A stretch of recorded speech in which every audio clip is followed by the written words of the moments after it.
The Loser by Isaac7525. Chapter 181 to 189. Yelena immediately began explaining. I believe you know Felonius, correct?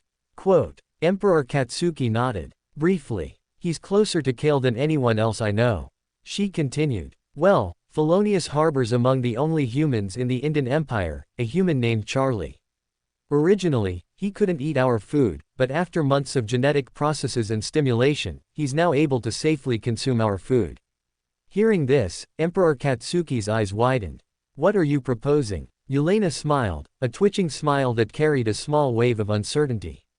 While it may not be the best option, if the agricultural decision doesn't get better in 2 weeks, consider a mass migration. While we won't take them back to our kingdom, we can and will consider taking your people to an island near ours. Emperor Katsuki felt his heart sink upon hearing this. His eyes darted around his own palace, mouth agape. You declare the idea of leaving my own empire. My ancestors have fostered this palace and throne for centuries before me. They toppled the first throne, claiming it and making it anew. I won't leave this legacy behind for the sake of a mass migration. But, what if your kingdom were to continue to suffer because you refuse to leave? Quote. The blonde-haired emperor fell silent, clenching his fists at his sides. I saw what those bastard twins did with that dirt a few days ago.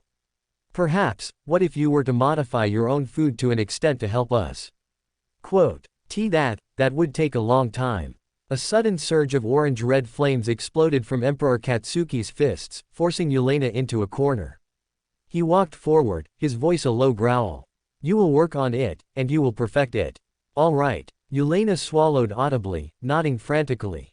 I don't know if it's possible in such a short period of time. Just then, a voice sounded down the hall. A man with crimson hair and elven ears stepped forward, Kale. His hands remained clasped behind his back. Your Majesty, the people are eager for your announcements. That quickly. Emperor Katsuki's fists gradually cooled, simmering down as the flames dissipated into smoke. Kale nodded. If you don't address them, they'll flock away like sheep. Emperor Katsuki looked back at Yelena once more before sighing apologetically. Forgive me for my erratic outburst, the situation is affecting even me. Yelena remained still for 2 to 3 seconds before finally regaining the urge to stand up once more. Kale looked her up and down before speaking. Why do you dress immodestly within this palace? He clenched his fists, a torrent of crimson flames condensing into more appropriate attire for her to wear. The brown-haired Vulpor sighed. It's my culture. Well, we're not in your empire, are we? If I remember correctly, Felonius was scolded by my spouse for walking around without anything on his body. Kale tossed her the new set of attire and turned to Emperor Katsuki, setting a hand on his shoulder as he guided him through the hallways. A faint smile formed on his face. Do you remember the first thing I said to you the moment I met you all those years ago? His gaze drifted up, tracing along the contours and carvings in the ceiling, reflecting past events. No, that was forever ago. Emperor Katsuki rubbed his temples in agitation, struggling to initially recall their first interaction. I suspected that, Kale mused with a smile. Following with the subject, you most definitely remember your mother, correct? Why wouldn't I? Emperor Katsuki sneered, palpably offended by Kale's patent comment. Well, Empress Mitsuki never had to deal with this before.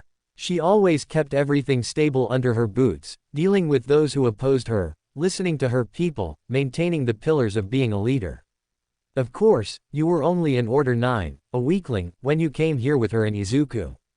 She was an outsider to the kingdom but was able to climb the ranks of the internal hierarchy until she served directly beside the old emperor himself, Darius Talon, as his personal executioner. Through an honorific duel, or, others would say, a betrayal, she killed Darius on his own throne and claimed it as her own to rule. Weren't you there? Shouldn't you know exactly what happened? Emperor Katsuki felt his chest tighten. Kale chuckled under his breath. I wasn't present in the throne room during the battle, I was only present a few days later to see her sitting like she owned the place. I'm surprised you didn't walk in and see the fight. I was most likely either asleep or training with Izuku, we did that often during our free time. Kale clicked his tongue in approval.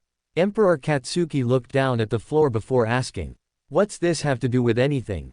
The crimson-haired man responded with a small smile. What's the only reason she claimed the throne?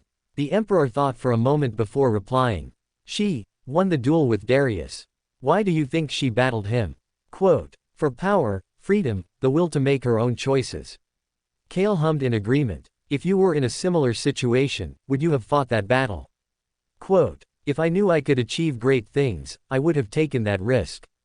Emperor Katsuki smiled. Kale approached the balcony of the palace that overlooked the streets. Below, he could see the citizens of the kingdom eagerly waiting for Emperor Katsuki's arrival. Instead of cheering, they remained silent or murmured amongst each other. Risk is quite a powerful word, is it not?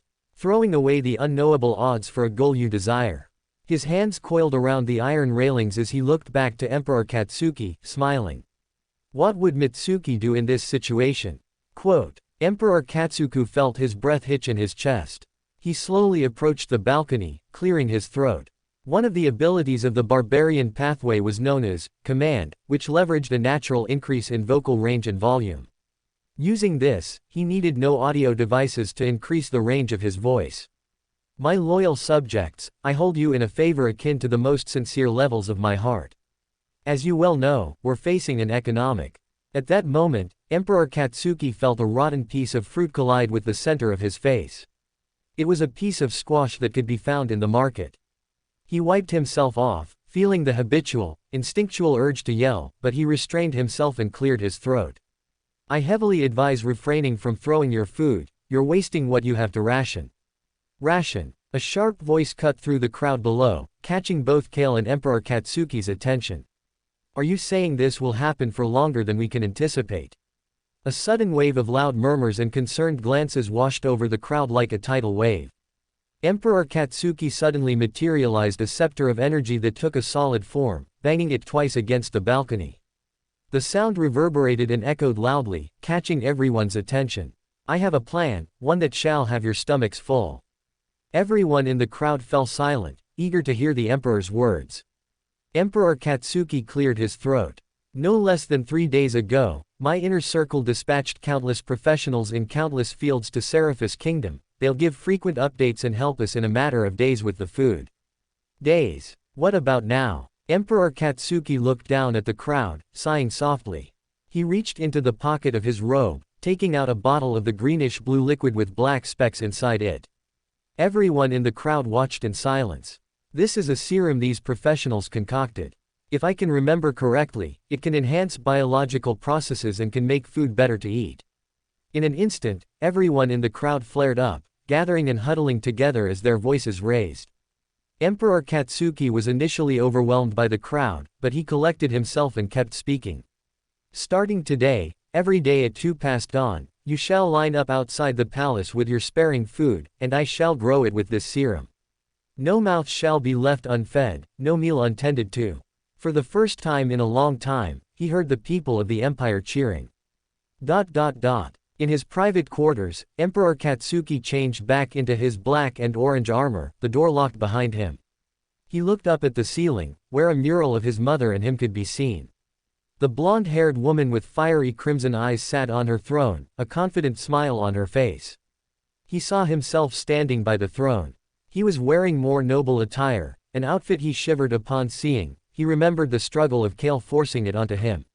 He hated that outfit with all his heart. It made him feel constrained and tight. Pushing that memory aside, he couldn't help but smile as he headed to the door. Are you proud of me? Emperor Katsuki had asked the question out loud, wanting the wind to answer back. Suddenly, a book in the corner of the room opened, flipping and turning to a specific set of pages. He felt a strange wave of heat wash over him, but 3 polite knocks on the door snagged his attention.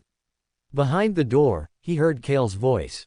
You're late. People are waiting, and the line is out the door. I know. Emperor Katsuki clenched his hands, the book hovering over to him. He held it under his left arm. In his right arm were the sacks of potion he could use to amplify the people's crops. Katsuki opened the door, stepping out and greeting Kale with a small smile. Kale stepped aside and bowed politely. I'd recommend moving, we don't want a hungry coup, do we? Kale teased, walking down the hallway beside him. Upon seeing the book under Katsuki's left arm, he couldn't help but chortle under his breath. Ayumi could not recall how long she had been training for, but when she raised the blindfold, the midday sun had permeated the thick clouds. Outside, it continued to snow. She blinked a few times, almost falling backwards from dizziness. She tossed the crimson-colored blindfold aside, the piece of cloth landing on the hardwood floor. Her gaze drifted to the furniture around her, but she immediately feigned disappointment upon noticing no qualitative changes regarding her environment. Had she done something wrong? Had the prism warden potion malfunctioned for some reason? Before she could assess these questions, she felt her stomach rumble, a wave of hunger immediately washing over her. Ayumi quickly approached the closet and changed into something more approachable, an open collar shirt and thick leggings that could protect herself against the harsh winter. She also slipped on a pair of white gloves to accentuate her hair. As she walked down the stairs, she immediately noticed the contradictory atmosphere. In the lobby, there were a lot more patrons than usual. On a regular morning, it was usually Ayumi and her friends getting a bite to eat. She approached the counter, snagging a small biscuit to eat and sitting down at a small, round table. At the same table were a few other individuals, all men with neat appearances and long coats. They all had similar dishes. "May I ask how you're enjoying your food?" A voice suddenly emanated from behind the three men. They all turned around to face the source of the voice.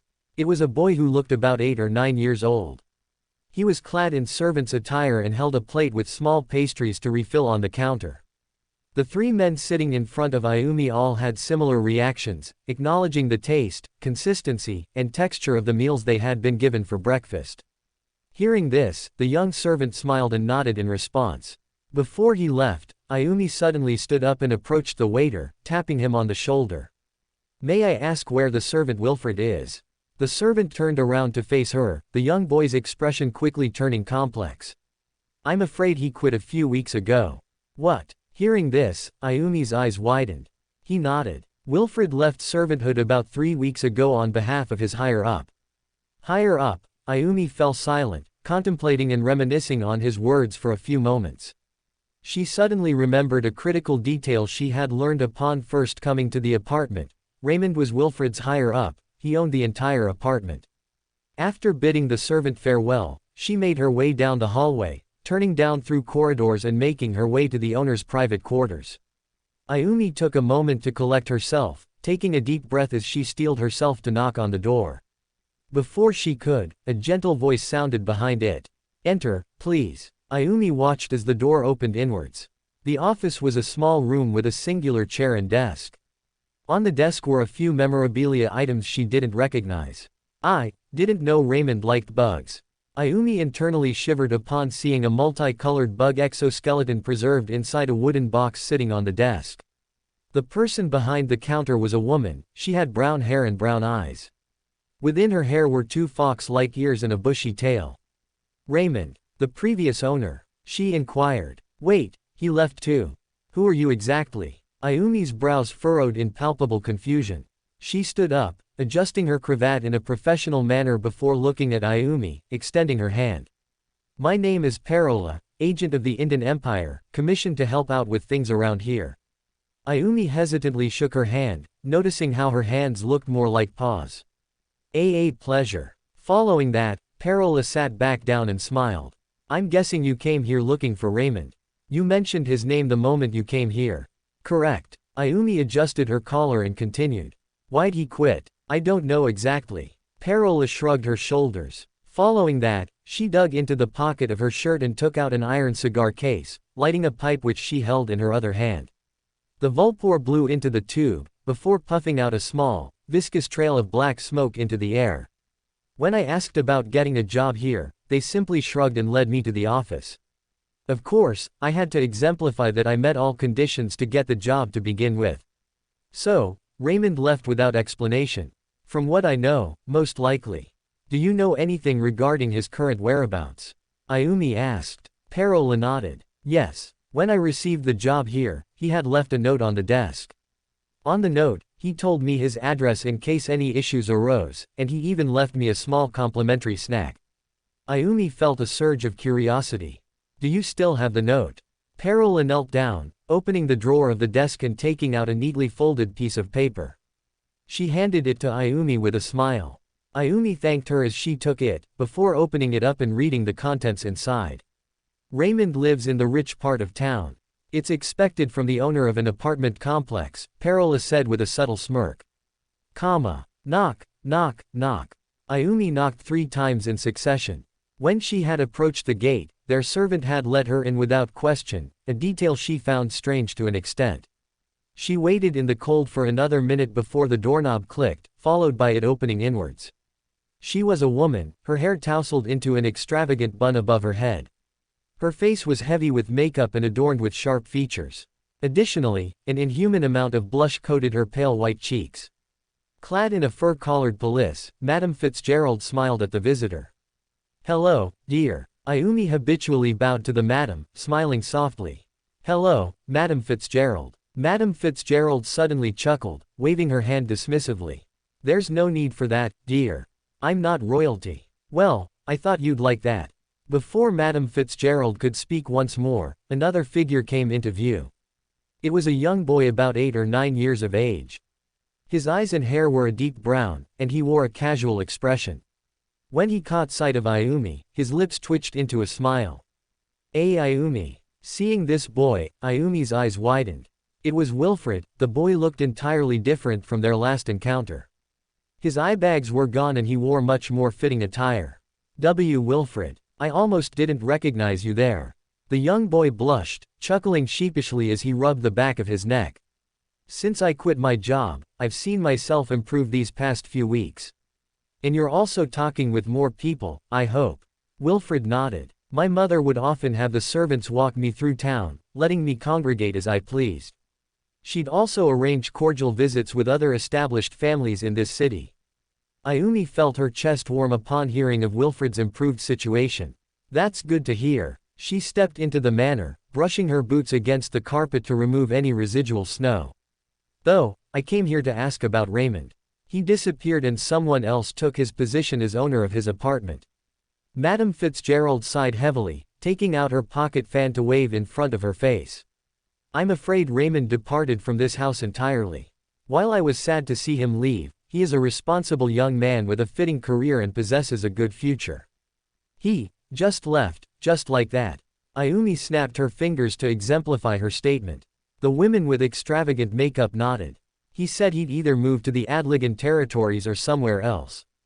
But God forbid if he comes back with a spear in hand." Madame Fitzgerald internally shivered at the thought of the Adligan clans. She had grown well aware of their tendencies and habits. Over the past few centuries they were among the highest running players in the game of militaristic and weapons manufacturing.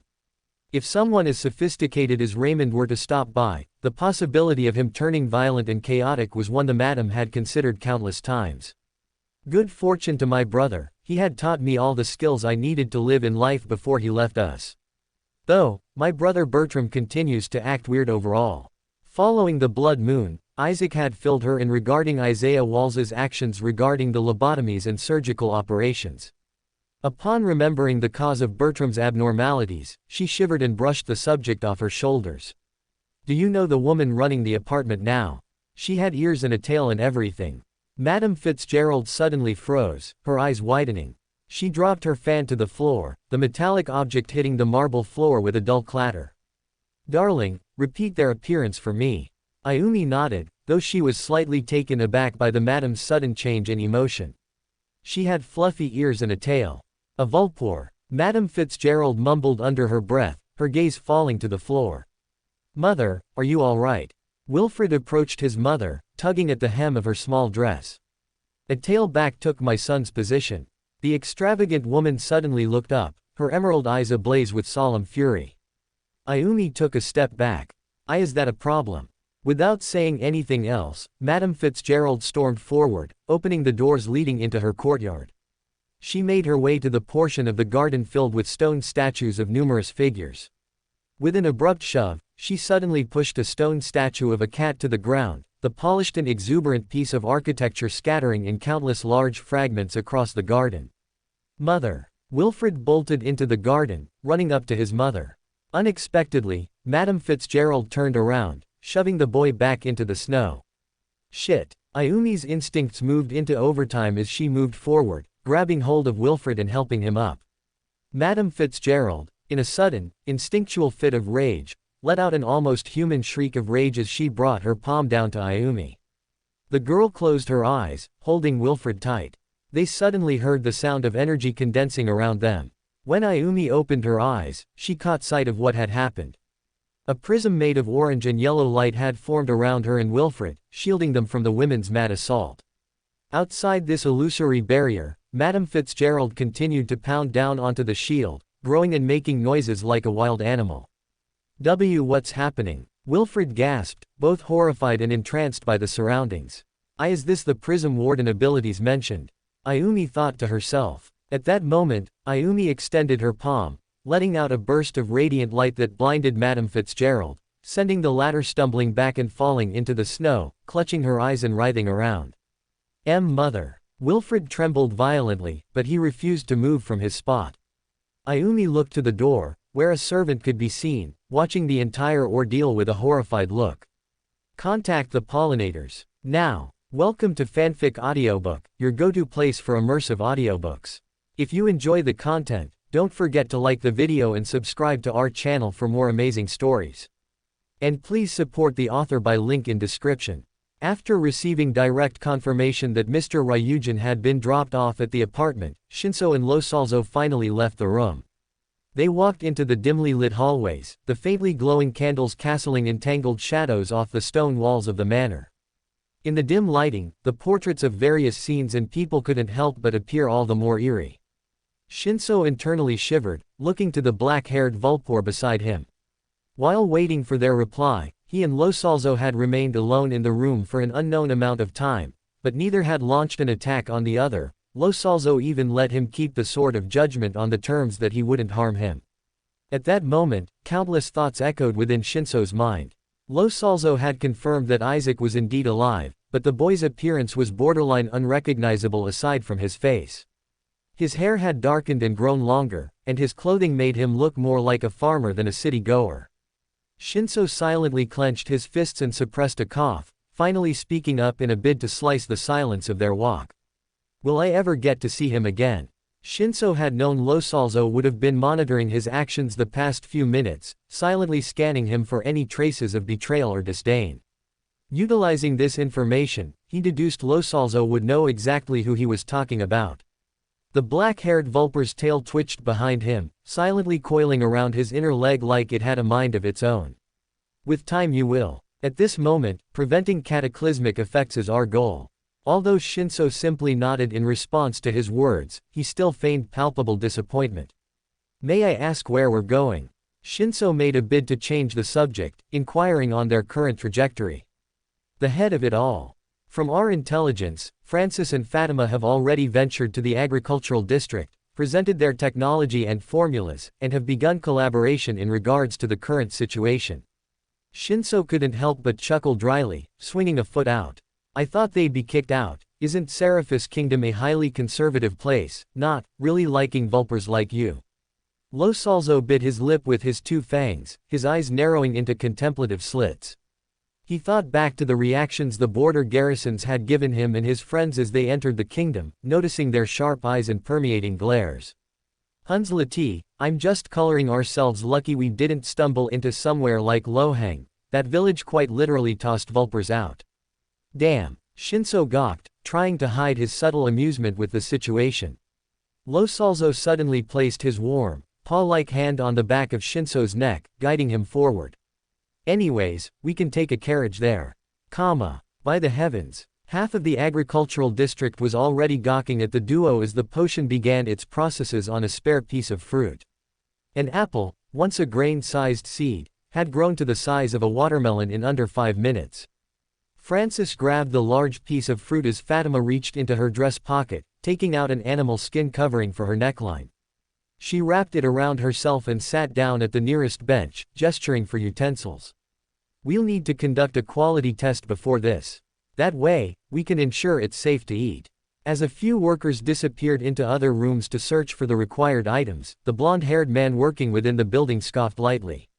But there is a flaw in your logic. We don't know how Vulpor immune systems work. Who knows, you could digest pure magma and walk away as if you had a Sunday brunch. Fatima shook her head, twirling her dark blue hair in between her paw-like fingers.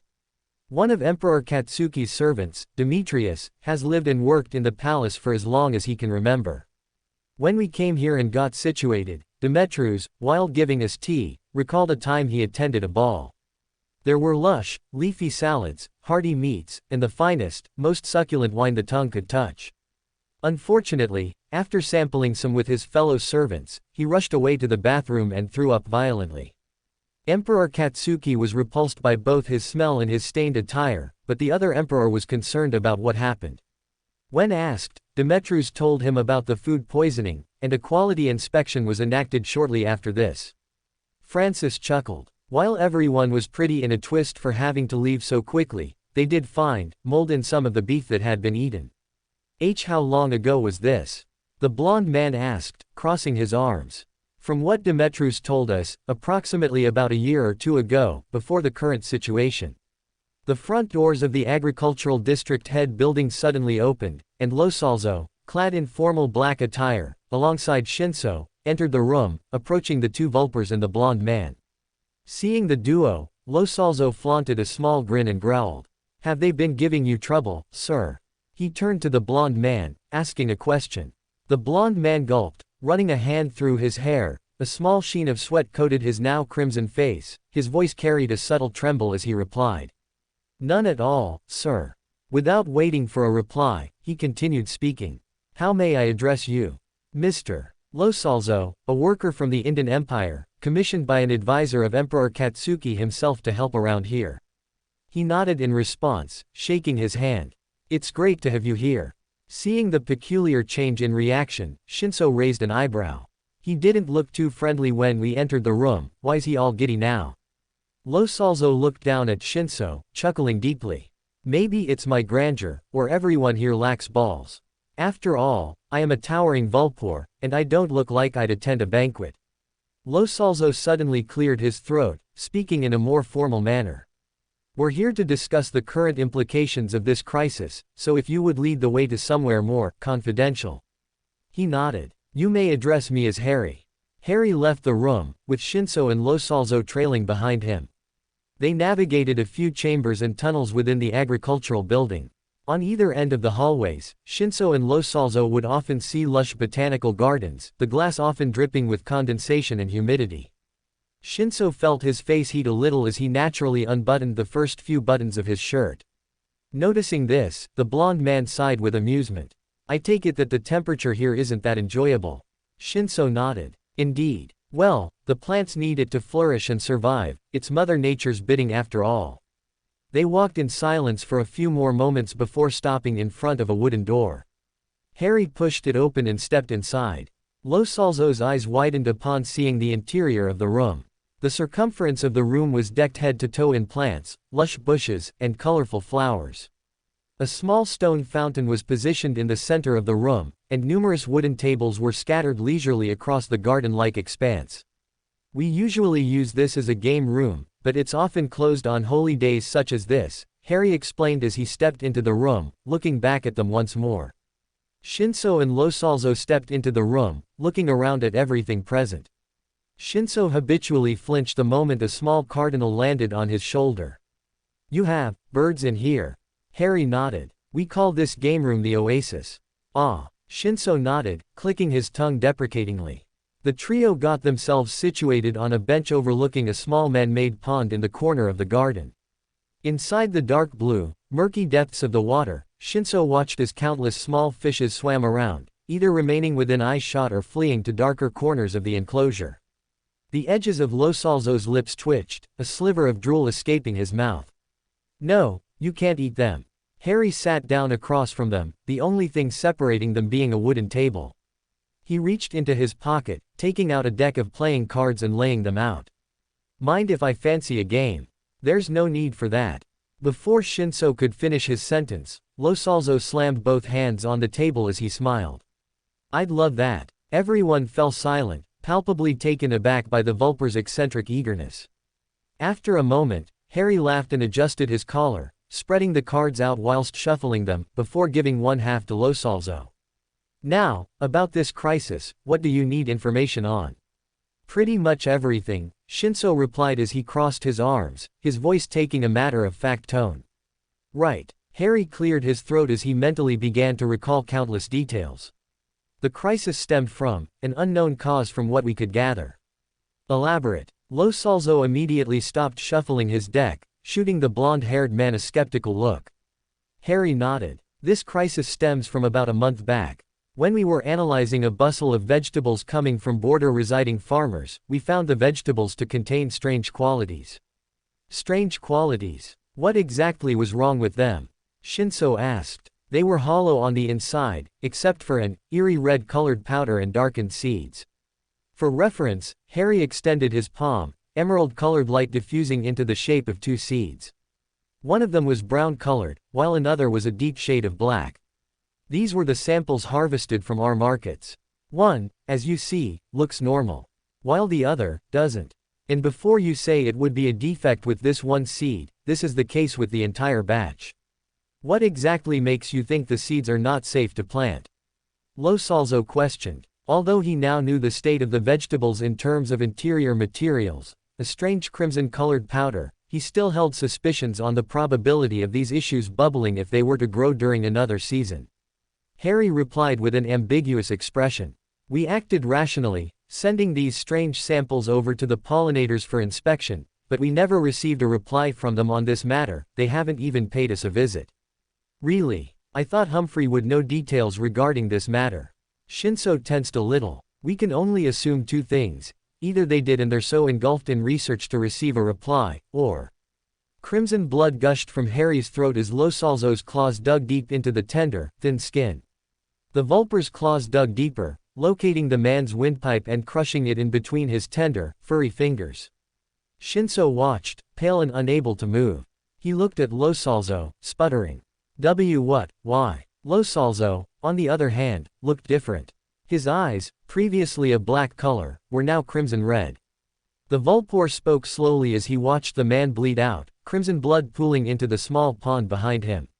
The Lord calls upon thee, bringeth him back from the ashes and rejoice as a phoenix. Harry's eyes suddenly shot open, his previously green pupils now a deep, eerie red. The blood slowly stopped flowing from his throat as he stood up, skin, muscle, and tissue overlapping and stitching over the wound. Soon enough, the previously horrifying gash on Harry's throat appeared as if it never happened. The man sat down and sighed, grabbing his deck of playing cards and smiling. Due to the urgency of this matter, I'll send a small division over to the Mother Nature Cathedral for a proper investigation. Shinso suddenly felt his thoughts turn hazy and muddled, making him slump forward and take deep, shaky breaths. The moment he blinked, everything returned to normal. They were still in the botanical garden, playing cards with Harry. Lo Salzo tapped him on the shoulder, chuckling. Kid, did you really fall asleep just now? Pa. A division of pollinators had already gathered in front of the manor, pounding violently on its wooden doors. Captain Silas walked forward, his one functioning arm grabbing a hold of the doorknob and giving it a sharp twist. The metallic extension only moved a little before stopping in place. It was locked. We're gonna break it down. See if you can enter the back garden. Captain Silas remained with half the team, gesturing for the other half to depart, heading to the back of the house. Behind the door, they could hear screaming and whelping, accompanied by animalistic noises and growling. Captain Silas clenched his one fist, not wanting to waste any more time. His current plan involved 2 divisions scattering, one helping anyone inside the manor, while the other would attend to the chaos in the garden. This house has had too many occurrences in a month. Captain Silas laughed self-deprecatingly as he charged forward, barging his shoulder into the door. The frame shook violently, the golden-colored hinges trembling slightly. As the barrier of light around Ayumi diffused, she urged Wilfred to run elsewhere whilst she surveyed the scene for safety. She could see Madame Fitzgerald, clad in her winter garments, writhing in the snow as she covered her eyes with her hands.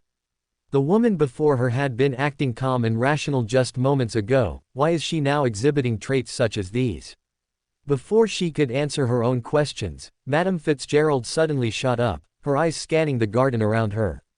Her pupils were an ink-black color, and her scleras were bathed in darkness.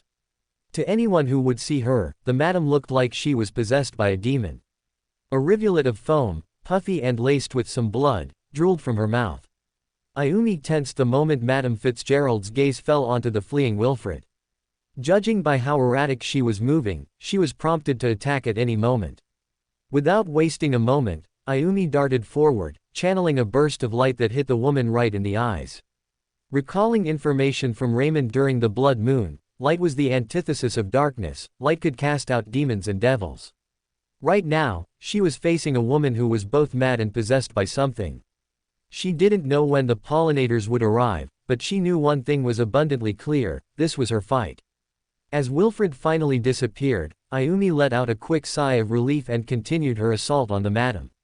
As more and more resplendent shots of light bounced off the statues and plants of the garden, Madame Fitzgerald gradually grew more irritated. She opened her mouth, revealing lines of sharp teeth and a snake-like tongue. Oddly, she ran forward on all fours like a rabid animal, pouncing at Ayumi. Luckily, Ayumi managed to dodge the attack in time, thinking back to her encounter with the undead farmer with Mr. Ryujin. She couldn't help but chuckle under her breath. I didn't know demons were this incompetent with their prey. Ayumi mocked the madam's lack of coordination, feeling a strange sense of pride within her. In response, the feral woman only charged further and faster, clawing and biting like a dog let off its leash. As the attacks pressed closer and became more frenzied, Ayumi gradually felt this sense of pride dissipate within her. She swiftly extended her foot, kicking Madame Fitzgerald straight in the face. One of her sharp teeth flew from her mouth, landing in the garden fountain.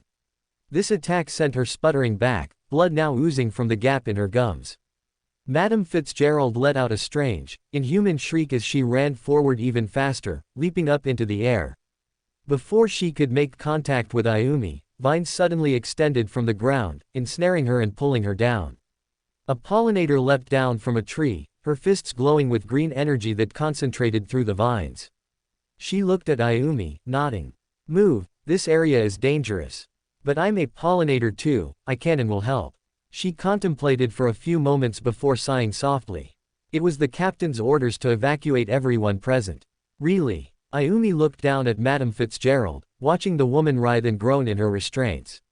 She felt a small drag of pity for whatever was inside of her, but at the same time, she couldn't help but smile. I'll see if the captain wants me to do anything right now. Ayumi ran out of the garden, leaving the female pollinator and Madame Fitzgerald alone.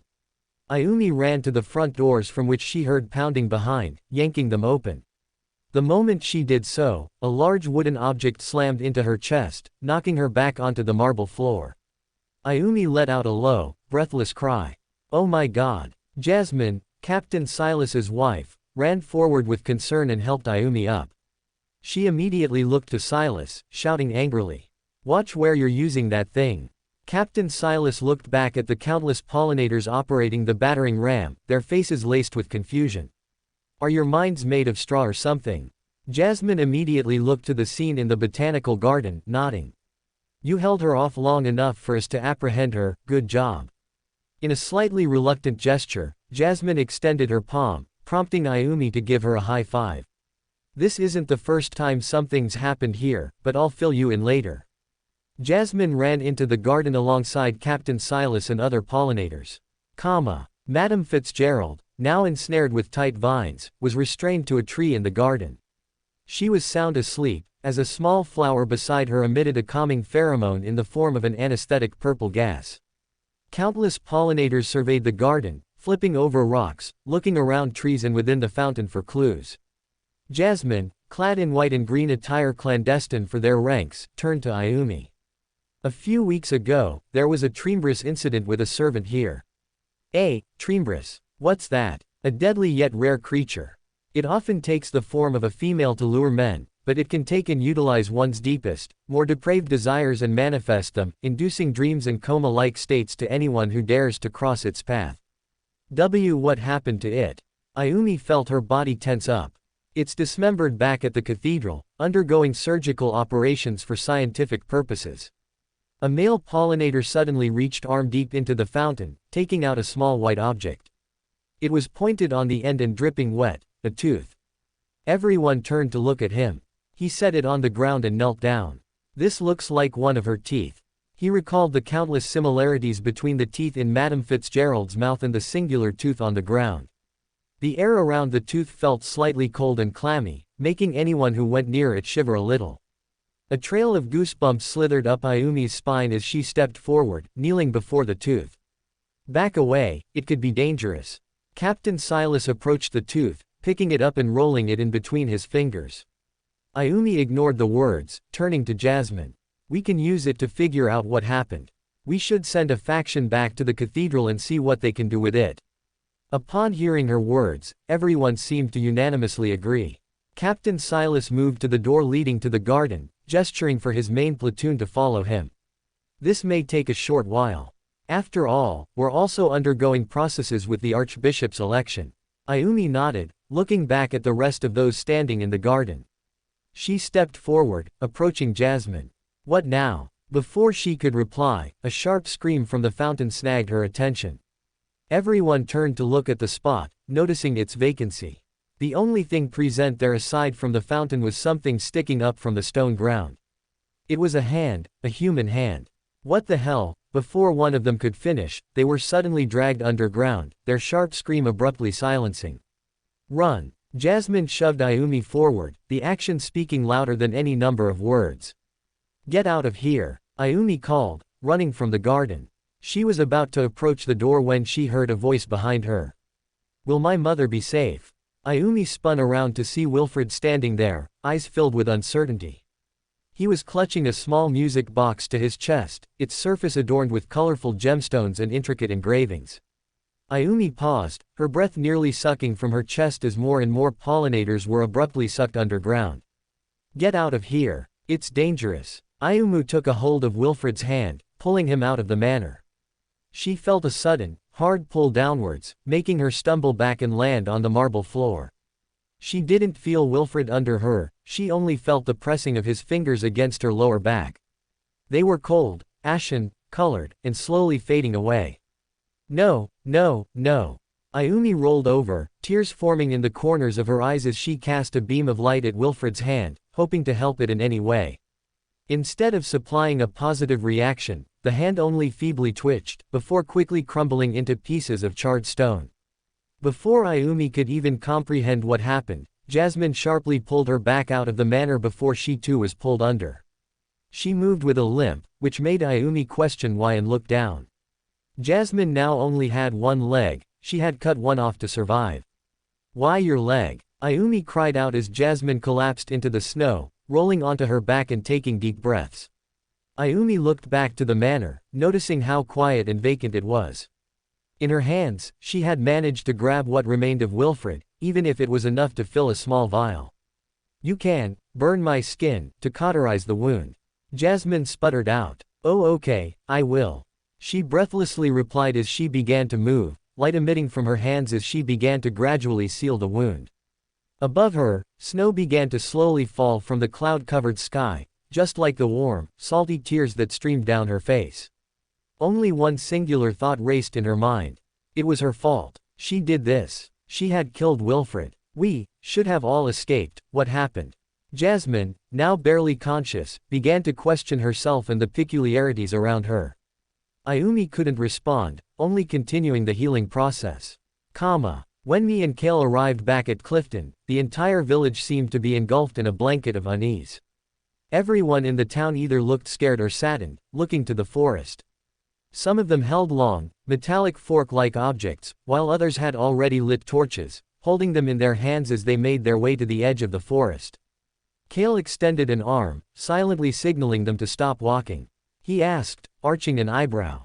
What happened here while I was gone? One of the villagers, a woman huddled beside her two children. Bandits. They stole some sheep and cattle. Kale immediately sighed, rubbing his glabella. My comrades must have been asleep or something. He scanned the entire village, taking in the palpable unease and worry among the people. The crimson-haired man walked forward, raising a hand and clenching his fist above his head. You may be scared for your livestock, but don't fret, my people. Me and my young friend here shall set off to retrieve them. I tensed the moment Kale wrapped an arm around my shoulder, pulling me a tad bit closer. As cheers began to surface across the town, He leaned in closer to me, his warm breath brushing the small hairs near my ears.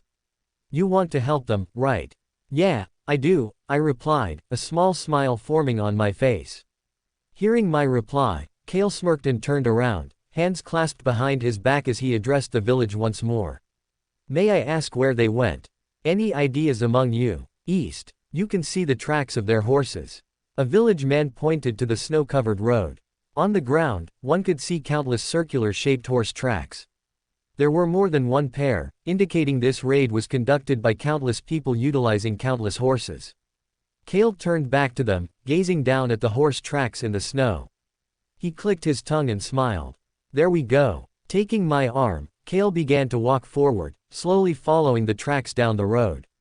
As the village gradually went out of view, dissipating behind the thick, snow-covered trees, he turned to look at me, his voice dropping to a whisper. He extended his palm, crimson-colored flames emerging from his palm. I figure it's time for your second lesson. Really now? What could you possibly teach me at this time? Kale looked down the rows of tracks, watching as they continued into the forest in a linear path. After a second or two, he chuckled. In this world, those who do evil will always receive their due. He looked back at me, his brows raising. Now, shall I fill you in on my plan? Sure, I kept walking, following the tracks as they crept deeper into the forest. All right. Kale's pace slowed for a moment. We're dealing with bandits. They'll be armed with weapons. How else do you think they were able to steal from Clifton's wonderful people? I nodded, taking in the details. So we'll have to disarm them. Kale hummed in acknowledgement. Have I ever told you what happened when my father and his wife journeyed into the forest for an outing? No, I don't think you have. Well, my father and Bella were exploring the forest, as my mother had always loved nature and its wonderful creatures. Of course, Corvith had sworn to protect her from danger, as she was just a woman. But, of course, the Adligan clans are known for their ability to fight. When I say that my mother was quite literally a goddess with the bow and arrow. Kale looked down at the snow as he gently rolled the flames in between his fingers. Unfortunately, they had made a miscalculation one time, and they had gotten ambushed by a group of traffickers, hoping to abduct my mother and use her in. I can only describe it as something you wouldn't want to hear. They didn't even lay a finger on her before Corvith had sliced off their hands with just his own digits. He gathered their limbs up and burned them as kindling back at the palace. Of course, before that, Corvith had told them to never return, maybe even killing one of them to make his words mean something. After finishing his story, Kale paused as the forest gradually dissipated, giving way for a ravine that crept down into ink-black darkness. The only thing allowing one to cross the ravine was a stone bridge. Its surface was partially cracked, but it was wide enough to let a horse or two cross side by side. I'm not asking you to slice off their hands and burn them for warmth, but if you were to digest your potions faster and become a good person, I recommend getting a little dirty. After all, my father once said the apotheosis of humanity is to be born through blood, chaos, conflict, and violence. Me and Kale both approached the bridge, pausing before it. Kale was the first one to step forward, giving its surface a quick, integrity-defining stomp. The frame and structure of the bridge didn't shake at all following this. Seeing the lack of changes, he smirked. How about I teach you something to pass the time? I wouldn't mind that, I replied, feeling a little sheepish. Kale took in my reply and nodded. All right. First of all, have you heard the story of how all things came to be? I nodded my head. One of my friends once told me about it. Ah. Kale's expression furrowed. They're most likely wrong. What do you mean? I felt my stomach bubble slightly. To be frank, your friends, back in that haven you called Seraphis Kingdom primarily believe in Mother Nature, believing she's the mother of all life and everything around us. Of course, we know that an entity older than time itself created everything by exploding. But what if I told you that the explosion wasn't an accident, but something orchestrated? Orchestrated. I walked a little slower. Yes. First of all, me and my organization believe that the primordial creator was actually a she, not a he to be exact. She was the rationality of the universe, she was the side that loved all life, she was the one that wouldn't hesitate to raise a lost child. But, of course, this existence was unfathomably powerful, while also extremely naive, to say the least.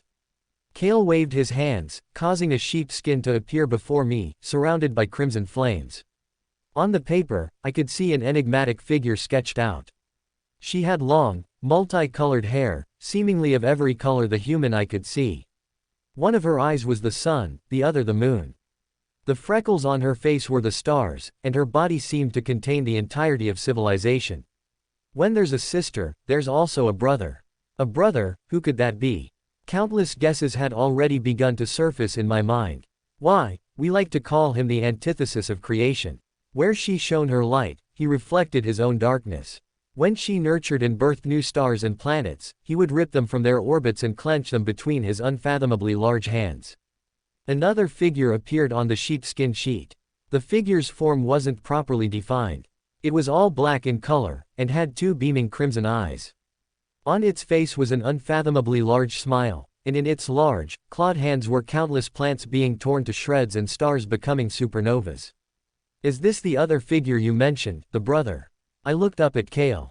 Kale nodded. While she was the mother of all things, he was the father of absence.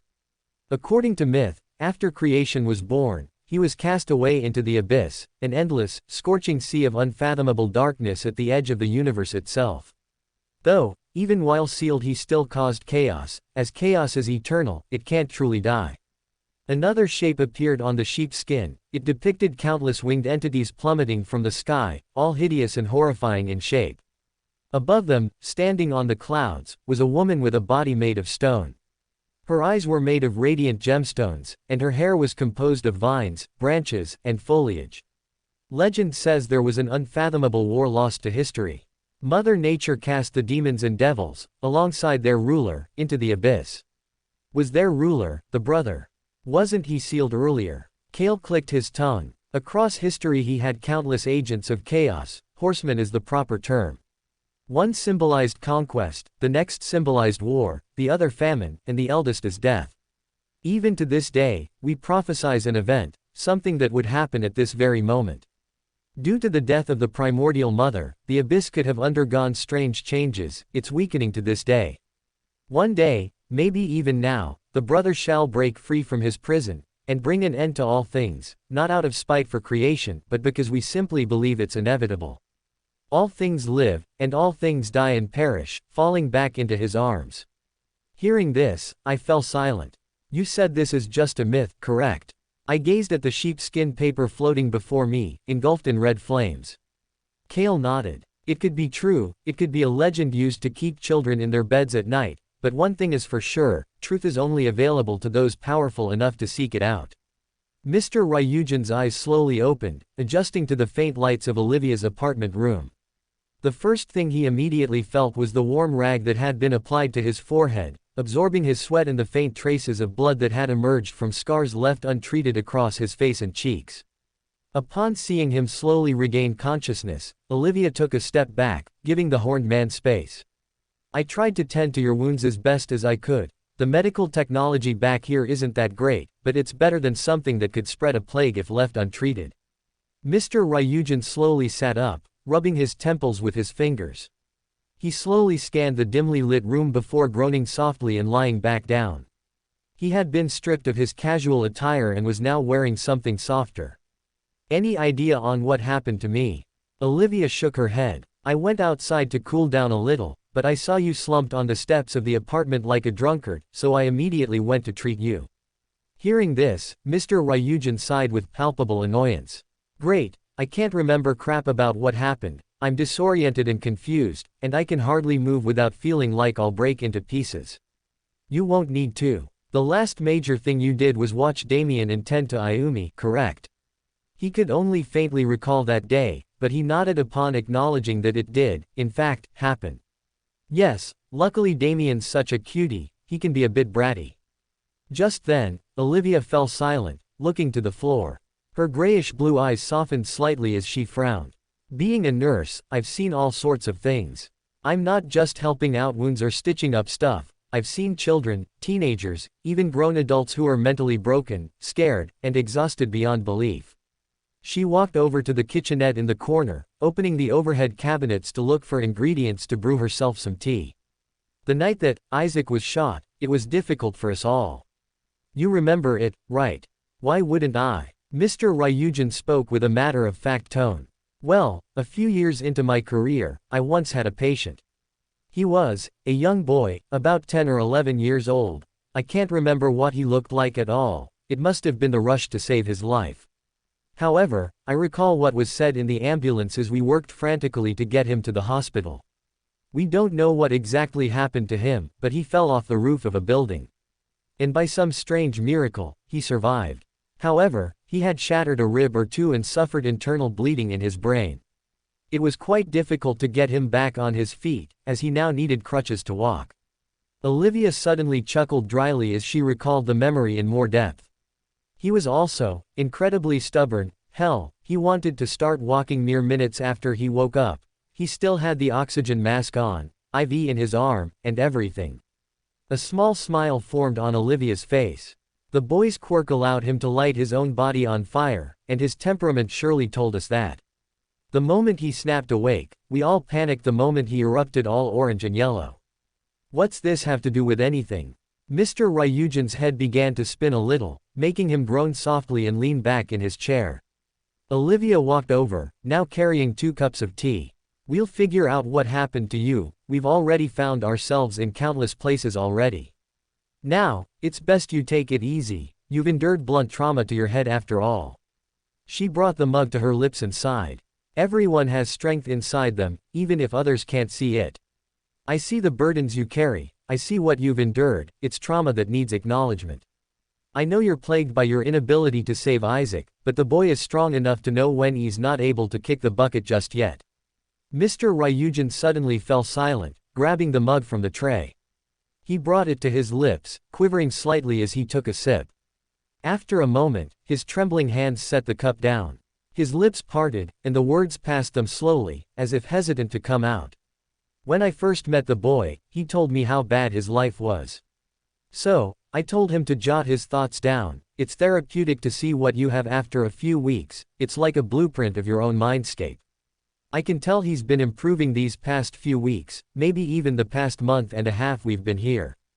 Being thrown into a world beyond your own control is something very, very few people can handle without going mad. Mr. Ryugen looked to the ceiling. I can tell Aizawa's worried about his class back at home. They're still heroes in training and need guidance. I'm worried about my own life. I'm guessing you are too. Damien locked himself in his room. Shinso's improving a little, and even Ayumi's beginning to move once again. He smiled softly, chuckling under his breath. I'm proud none of us are dead by now. I know for a fact that Isaac isn't dead. I can feel it, I can trust it. Why not look for him again? We can leave the kingdom and search around. Olivia felt her thoughts bubble. The man shook his head. Fortune and fate work in the favor of those willing to act. Isaac's planning right now, he's acting, he's waiting for the perfect chance to make it back here. Sure, he's most likely a wanted fugitive for whatever the hell happened in that room, but we know Isaac isn't a cold-blooded murderer. He's just a boy, and he wants to remain that way. Now, I'll see if Damien's willing to crawl out of his room for lunch. Olivia's expression suddenly gave the feeling that she would be facing a mighty demon or dragon rather than a 10-year-old boy with attachment issues. In the distance, me and Kale suddenly heard a few voices. Kale ducked behind a tree, a pillar of crimson energy condensing in his palm, burning with a fiery vigor. He peeked from behind the tree, catching sight of what was in the distance. A dirt road ran horizontally through the forest, cutting through the trees. The voices came from 2 individuals. One of them was an older man with grayish-white hair, a scruffy beard, and clad in attire to keep him warm.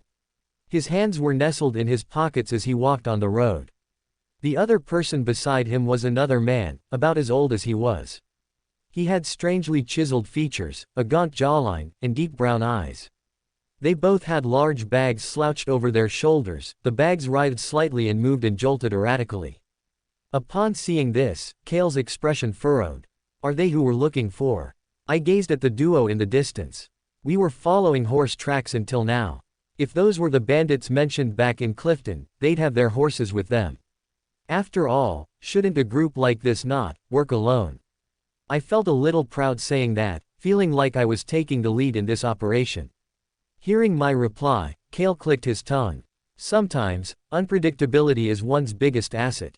Kale suddenly leapt from behind the trees, illusory black tendrils protruding from his fingers. The tendrils shot out like homing missiles, coiling around the two men and dragging them forward. They dropped their sacks into the snow as they writhed around, already begging for mercy. The crimson-haired man spoke first. "Where's the rest of your friends?" The man with white hair spoke in a flurry, the words spilling from his lips in sputtering succession. I don't know what you're talking about. It's only me and him livin' out here. What do you want from us?" Kale approached the older man, the crimson flames in his other hand surging forth like a living weapon. They latched onto the man's wrists, gradually heating more and more. He let out an agonized scream as the fire began to scorch his skin. "I'll ask you again. Where?" A sudden push sent Kale forward, having him stumble a little. Both men fell to the ground, holding their sacks to their chests like they were their own children. Kale immediately looked back at me, not taking even a second to know I had pushed him. Instead of immediately retaliating, he laughed out loud. "So you don't want to find the lost livestock?" I do. But you were torturing this man." I ran over to the man, extending a hand to help him to his feet.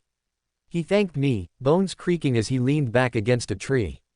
His gaze drifted down to his scorched wrists, noticing the first-degree burns that had already appeared. "I used what you taught me. I did violence without doing any harm." "Ah." Kale brushed himself off as he looked at me with daggers. "So you are contributing to an extent. But, I never expected it would end like this." He looked back to both of the men, scoffing. "Have you seen bandits around here? They stole some horses and cattle from a local town." "Bandits? I wouldn't call them bandits, they don't look like the type to steal from others." "You know them." I approached both of the men, taking the initiative. "They're from, what's it called again?" The white-haired man looked to his friend, feigning a confused look. "Seraphis Kingdom." Those bandits were from Seraphis Kingdom of all places. Hearing this revelation, I felt my heart sink. Have things already intensified back there? Kale exchanged a quick look with me. "Do you have any more details you could share?" I pressed. They both nodded. "They've begun to set up camp in the east part of the forest." One of them pointed behind them, signaling east. Kale looked in the direction, already noticing a pillar of smoke rising past the covering of snow-covered evergreen trees. He sighed softly and thanked the two men. Before Kale walked forward, I abruptly grabbed his arm. "You're not gonna help his wrist." I pointed to the scorched wrist of the white-haired man. Kale looked back at the injury, groaning softly as he turned around, gesturing for the man to walk towards him. Suddenly, a dagger appeared out of nowhere, cleaving down to sever the hands from the man's wrists. He yelled in pain, falling backwards as his crimson blood stained the pure white snow.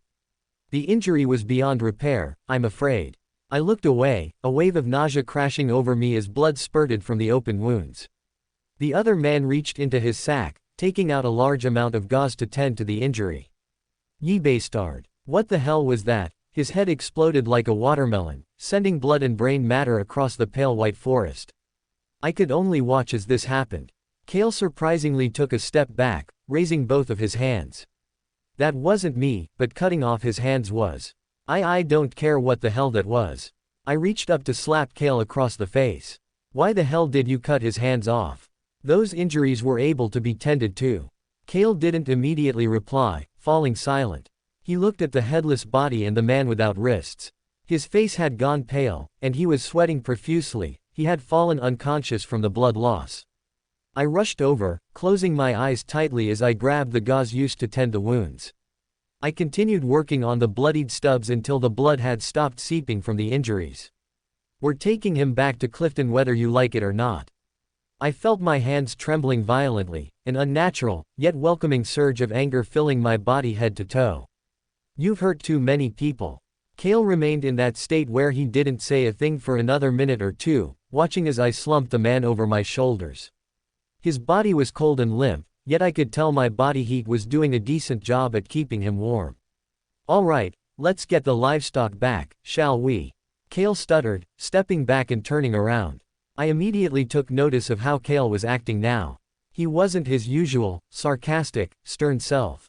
Now, Kale seemed to be exemplifying some kind of vulnerability or backlash from what he had done. After all, Kale's mental and emotional state palpably shifted the moment the other man's head exploded before his eyes. I looked back at the headless corpse, noticing how it was already being welcomed by the earth, swallowing itself in a gaping hole of moss, fungi, and dirt. When we find those presumed bandits, I want you to not blow up anybody. I don't want any burning, stabbing, murder, or mystical abilities. We negotiate, and if it goes downhill, then we'll consider other methods. After a small moment of walking, Kale's expression slowly shifted. He looked back at me, a small smile creeping up the corners of his lips. I see you've begun to grow some balls. You shouted at me and slapped me in a matter of moments. I didn't want to, but you were just being stupid. If I wanted to, I could run back to Clifton and tell the village you're a damn fraud, I replied, rolling my eyes. Why don't you? Kale looked back at me. You just said you could, yet it seems like you're considering other options. I fell silent, scoffing. We're here to negotiate with alleged bandits from Seraphis Kingdom to get us some livestock back, but to soil someone's reputation. You do know the moment I first came to Clifton I could have begun hollering about how you made me kill a few men, used the image of my dad to provoke me, and turned into a monster to kill a wolf and give me its meat. Hearing this, Kale clicked his tongue and chuckled. You were barely awake, whining about your gunshot wound. At that time just days ago you were a pathetic slum who just lost everything close to him. Now, I'm already seeing ample progress regarding your emotional changes. Before, you were a boy desperate for agency, desperate for friends, and desperate for acknowledgement. You didn't know what you were doing when you drank that potion, but now you've grown powerful. Now you have your agency, your friends, a new life, a new beginning tainted with promises of prosperity. Kale suddenly paused for a moment as if sensing something amiss. His hands folded behind his back, rolling the knife in his palm back and forth again. He sniffed the air like an animal for a few seconds, taking in the flavorless, bitter-tasting air. His lips parting only a few millimeters as he spoke in a low voice. Shinso, he knows. What? I paused, freezing in my tracks with the bloodied old man on my back. My mind raced as my grip habitually tightened around his thighs. One of my agents told him that you're alive, that you're different, that you're here, living well. But I don't know if he's coming back or not. I thought you'd stop talking about him. I sputtered, unable to contemplate what Kale just said. At that moment, Kale looked back at me, smiling. I'm beginning to reconsider my initial course of action. Perhaps we could bring Shinso here, and he can marvel at what's happened to you.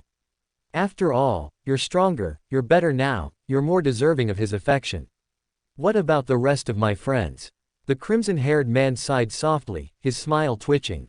Only Shinso, we don't want it to look like a trafficking operation. My organization is callous, not riddled with buffoonery. But I looked down at my current appearance, taking in my ink-black hair tied into a ponytail that draped down my right shoulder, my light-colored shirt and pants, and my pale skin. I looked completely unrecognizable. What if Shinso doesn't, recognize me? Kale turned around to face me, patting my head in an almost affectionate nature.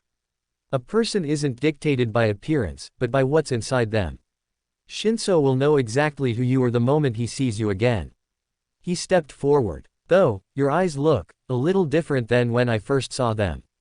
They're harder, a little colder, but that's a good thing. You haven't turned cold, you've merely matured and grown up. You haven't cried yourself to sleep, you haven't whined or complained. It's the first time in a while I've seen someone smile so often. I chuckled sheepishly. Thanks. Suddenly, a whooshing sound echoed in the forest. Kale's body flipped around, immediately shielding me with stretched out arms. At the edge of the forest, a figure appeared, countless figures upon closer inspection. They were all clad in thick winter gear, head to tie in thick garments meant to keep one warm. Additionally, they all carried rifles in their hands. It took me a moment to register the origin of the whooshing sound. A warning shot had been fired in our direction. I turned around, seeing the small silver bullet lodged in the snow. Don't act rashly. Kale's voice carried an edge of warning as he stepped forward.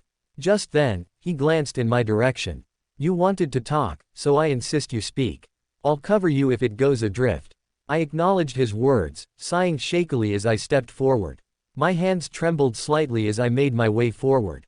Take him, I said as I handed the handless middle-aged man to Kale. Following that, I looked back to the countless men and women, sighing as I raised my hands in defense. You're from Seraphis Kingdom, correct?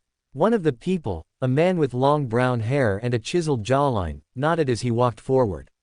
Yes, we are. Good. I'd like to ask why you stole some cattle and livestock from an innocent village.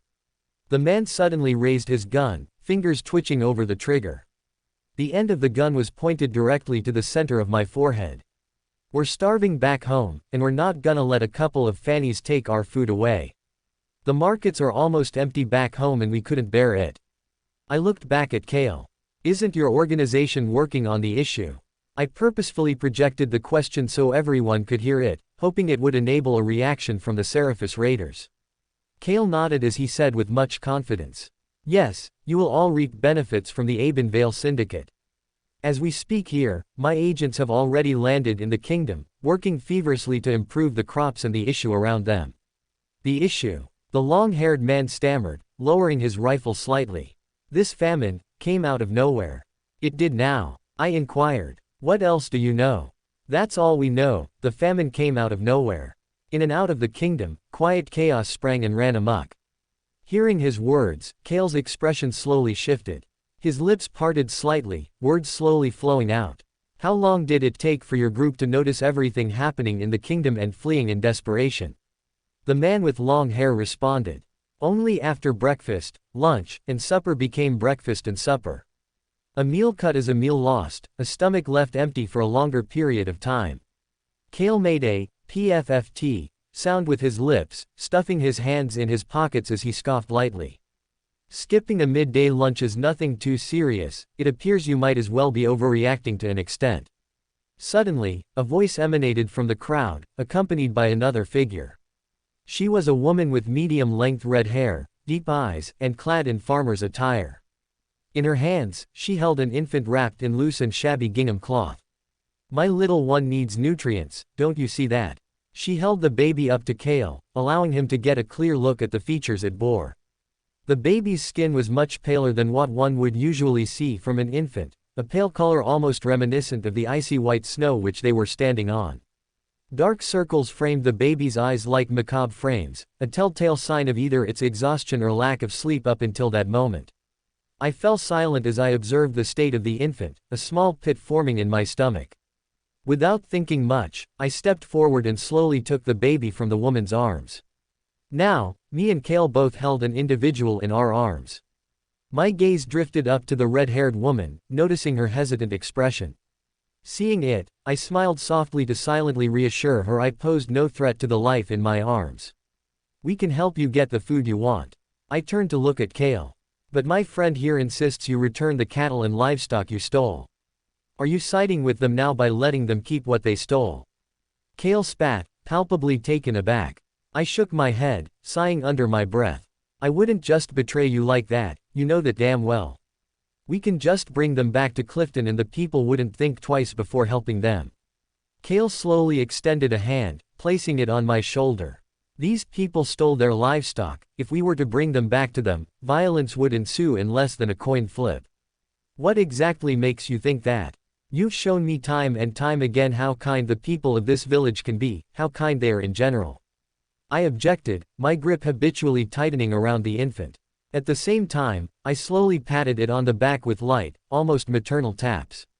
I never took myself as one who'd care for a newborn, but something like that just comes to one willing to protect. When we returned to the village, they armed themselves with pitchforks, wanting nothing more than to bring an end to whoever stole their belongings. Kale recalled the state of the people when he and I returned to the village following the rabbit session. We will return your livestock if what you're saying is true, the man abruptly interrupted. Really now? Kale clicked his tongue and turned back to look at him. But if these people you claim will shelter us are indeed the savages you've painted them as. The air suddenly grew a little colder as the long-haired man reached down to his side, adjusting his rifle which now sat within its holster. We won't hesitate to fire a few warning shots. At that moment, Kale chuckled under his breath. It's not every day I've seen someone from Seraphis Kingdom of all places willing to commit such rash acts of violence before. The man raised his head and laughed out loud, a sound almost like a wrinkled candy wrapper from my home world. You'd be surprised at some people in that place. He took a step back, the crowd parting to make way for him. The man turned around to face them, pointing beyond them and into the forest of evergreens. Bring back the horses and cattle for our friends. Within a matter of moments, me and Kale saw the animals being pulled with thick ropes. The ropes were tied to parts of wooden wagons that honestly dwarfed anything I'd seen in Seraphis Kingdom. If I were all the lesser, one would assume Seraphis Kingdom was a staple in war rather than politics, economic operations and wealth. There were 3 horses and 15 cattle all tied down, slowly walking beside the wagons as they moved. None of them made a single sound, their heads all unanimously hung in defeat as if the works of machinery they were tied to emitted some pheromone of perpetual despair and dread. Upon seeing the animals once again, Kale adjusted the old man hanging on his back and smiled. Following that, he unexpectedly handed him off for someone to tend to, pointing out his injuries and the particular spots that required tending to. He then turned to me and smiled softly in an almost teasing manner. I didn't burn, kill, or stab. Aren't you proud of me, Mr. Agency? Don't call me that, I scoffed, looking down at the small baby in my arms. I met a pair of amber eyes that reflected the sun that barely shone through the clouds. The baby had woken up from all the noise, but it didn't cry, it didn't do anything to make noise. The only thing it did was look up at me with its amber-colored eyes, which slowly widened as a small smile formed on its chubby, clear face. That's the first time he's done that I forgot. The baby's mother approached me, her expression softening as she looked down at her own flesh and blood looking up at me. It then looked in her direction, and upon seeing her face, it let out a wheezy laugh and extended both of its small, meaty hands, clenching and unclenching them in the air. He needs a name, you know. Her voice lowered as she looked back at me. Just then, she leaned in and asked me a question. What's your name, young man? For a moment, I looked back at Kale. For once, he wasn't looking at me. He was helping tend to the cattle and horses restrained to the tall wagons nearby. Around him, there was already a crowd of the Seraphis citizens.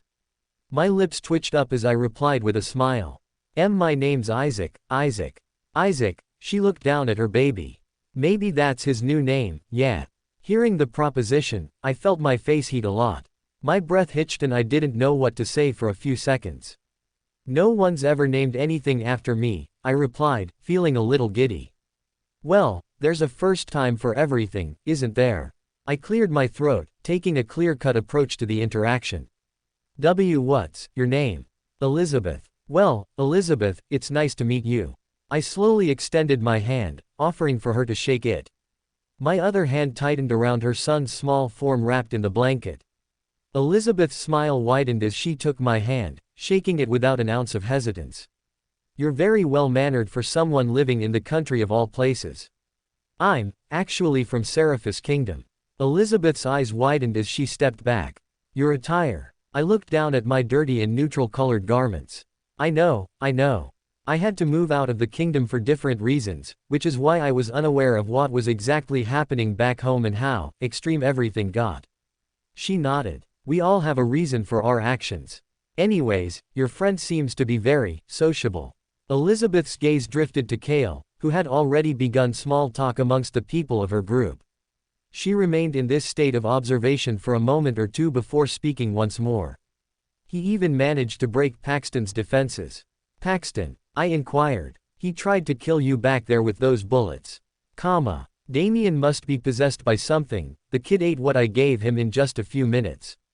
Olivia could only gawk at what she had seen as she left the dimly lit apartment room housing Damien. Leaning against the wall, Aizawa nodded without saying a word. Olivia's expression suddenly turned a little pitiful as she looked back at the door which had been left slightly ajar. Damien's been sleeping in Isaac's bed. He claims he can see his ghost at night, and he can hear his laughter, his crying. The boy's either processing everything or he's actually psychic. Aizawa arched an eyebrow. A few weeks ago we beat in zombies and fought off mystical spirits. If that boy can see ghosts, I'd believe it.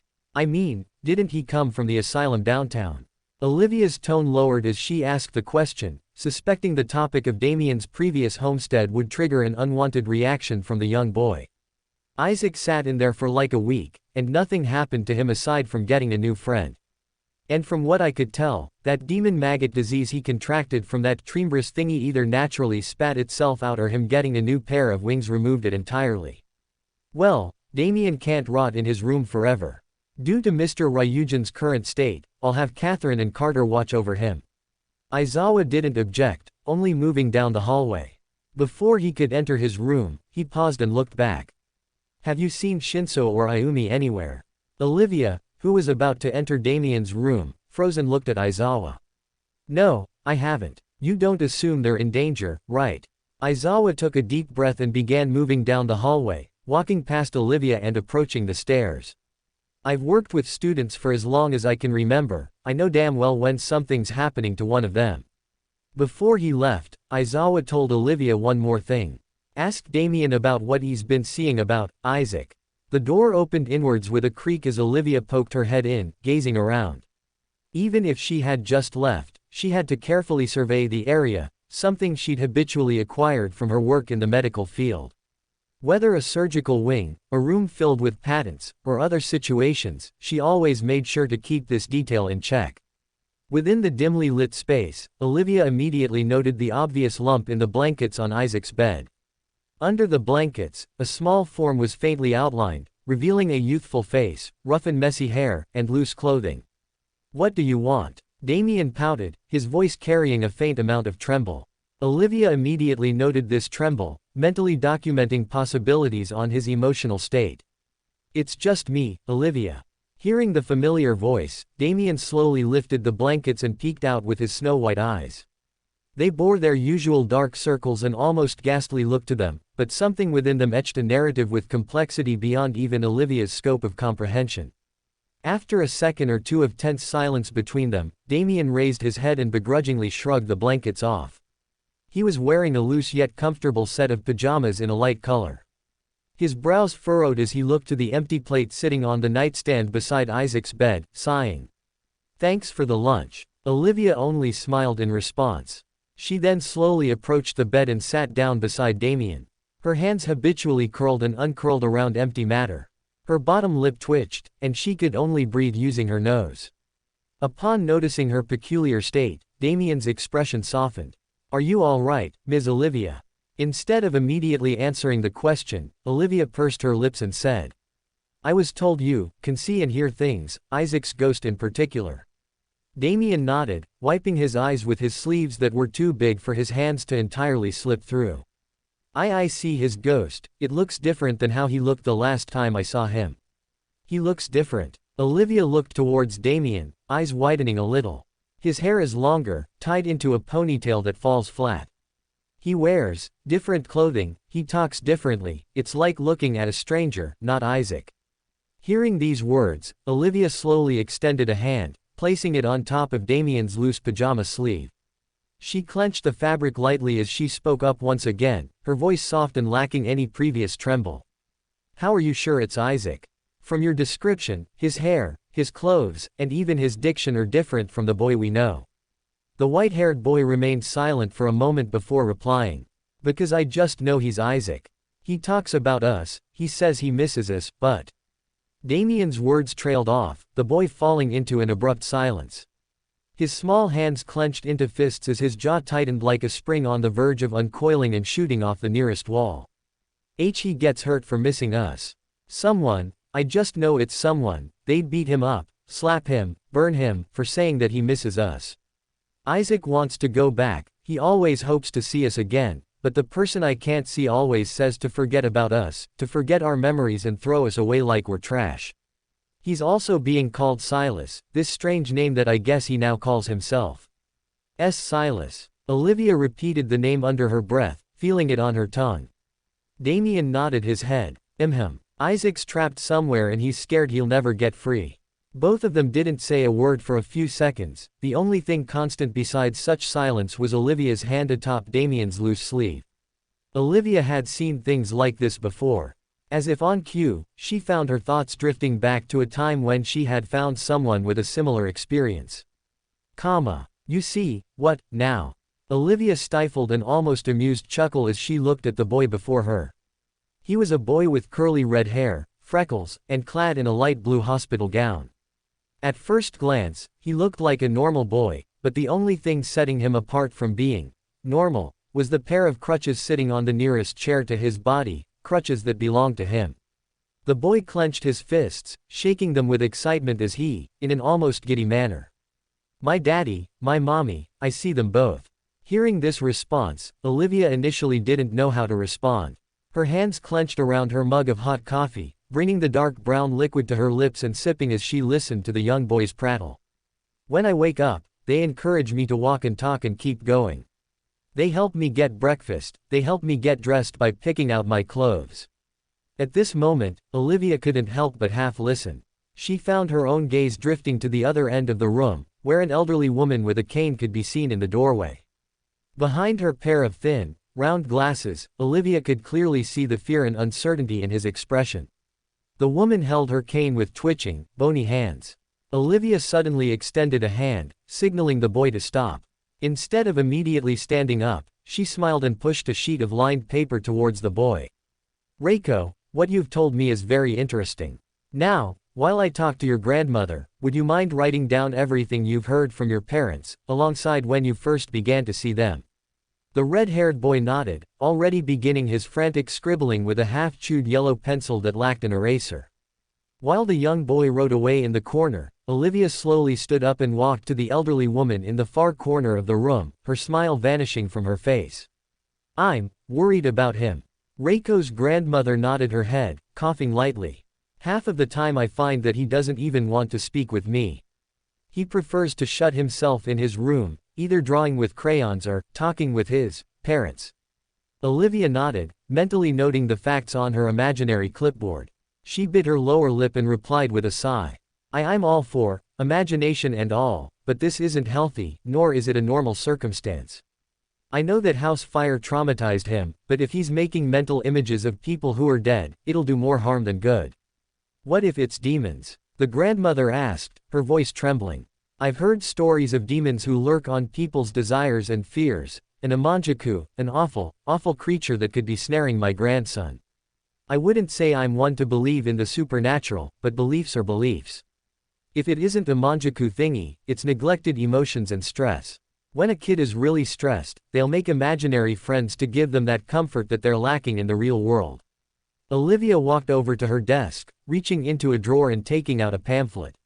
She walked back to Reiko's grandmother and handed her the pamphlet. On the cover was a cartoon of a child with a ghost beside it. Imaginary friends, where did they come from? Was written in bolded and colorful text. I believe this will help you, Olivia said with a smile. The grandmother looked past Olivia, landing her gaze on the red-haired child writing on the lined paper. Her lips twitched slightly. That paper, isn't it feeding his delusions? Olivia shook her head with a smile. No, it isn't. It's simply analysis. The best way to find the solution to any problem is to find its roots. I know the house fire's date, and finding out when Reiko here developed his imaginary parents would deeply impact my research on the medical field with children and psychology.